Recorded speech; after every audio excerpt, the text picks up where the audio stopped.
The Excel shortcut key to unhide columns stopped working. We have these great 4 keyboard shortcuts. If you want to hide rows, that is Ctrl+9 and then Ctrl+Shift+9 to unhide. To hide columns, Ctrl+0 and then Ctrl+Shift+0 to unhide, but that is not working. It's not Excel's fault. You have to go into the control panel, go into typing, down here to advanced keyboard settings, and then Input Language Hotkeys. Right there. See, Windows is hijacking Ctrl+Shift. Change the key sequence.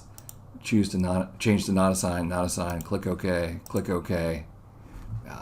Close the control panel.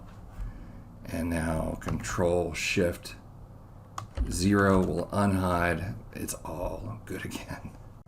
Well, hey, thanks to Steve on the Excel team for figuring that one out, and thanks to you for stopping by. We'll see you next time for another netcast from Mr. Excel.